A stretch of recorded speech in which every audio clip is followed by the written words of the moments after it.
iOS 26 now lets us add custom backgrounds to our iMessage chats with just a couple of clicks, and this is a great way to personalize your chats and add a fresh look to them.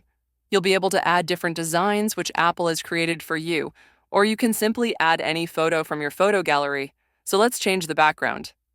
Before we get into our Messages app, I'm going to hop over to my settings page, then I'll tap on General, Software Update, and check if you are running the latest version of iOS, which is iOS 26, at the time of recording this video.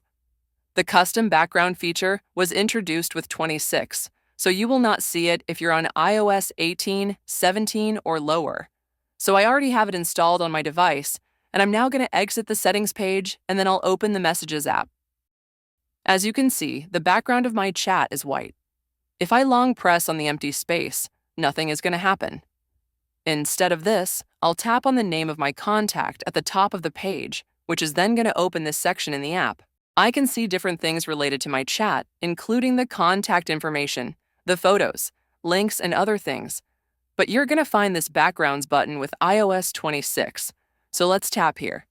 You can see that they give us a bunch of different options and designs which we can add to our chats.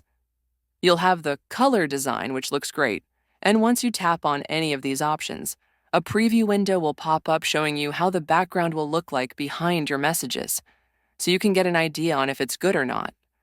But if you don't like the designs from Apple and you want to add your custom photo, maybe that's a photo of your girlfriend or boyfriend, your pet, your family member, or other, just tap on the photo option here, which is then going to open your camera roll. Our job now is to select a photo as a background, and that's it.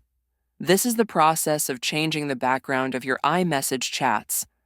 Thank you so much for watching this video, everyone, and make sure you check out the iOS 26 playlist from the description of this video for more helpful tutorials.